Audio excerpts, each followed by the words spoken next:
So in this segment of intermediate dog obedience, we're going to talk about the hand touch. And basically that means exactly what the definition is.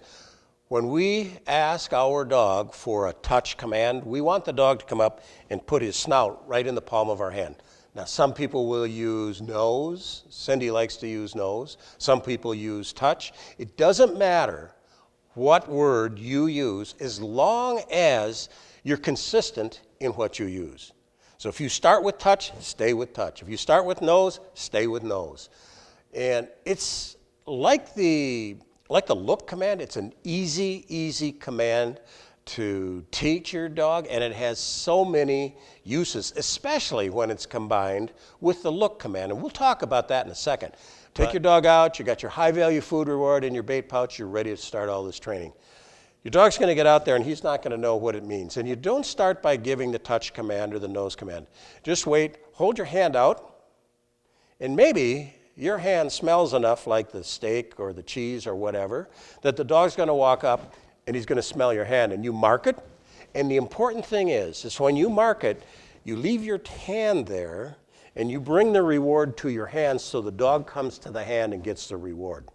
And if you use your other hand, you mark it, bring your reward to the hand, and the dog gets the reward at the hand. That's very important in the beginning. So you do this again and again and again for short periods of time, and it only takes a day or two for the dog to start to understand the basic concept. And when you start to see fluency with the dog, in other words, the dog comes out, you're getting ready to do the training, you say, "Are you ready?"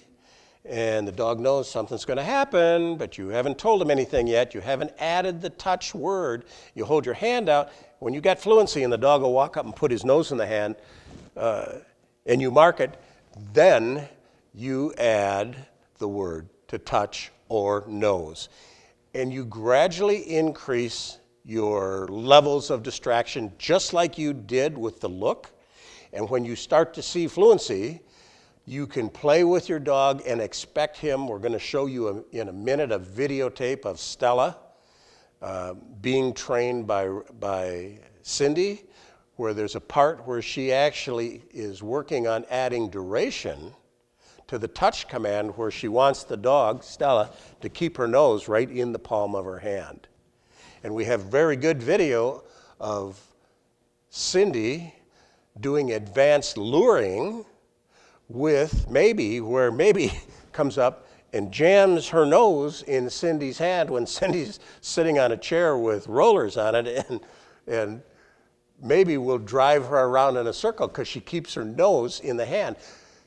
It becomes a game for the dog. They love it. They absolutely love it. And when you're out on your walk, you don't have to wait for another dog coming. You don't have to wait for a bike going by.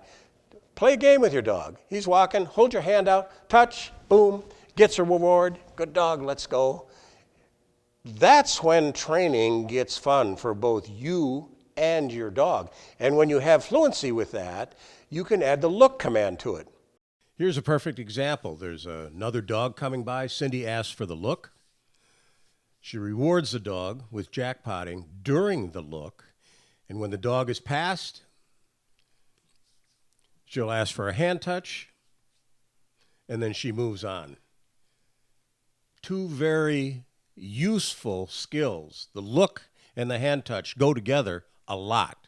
So use your imagination on how you're going to use the look and the touch command. And we're going to show you a number of examples in our videos that are coming up here on how we use them on our walks and in our home.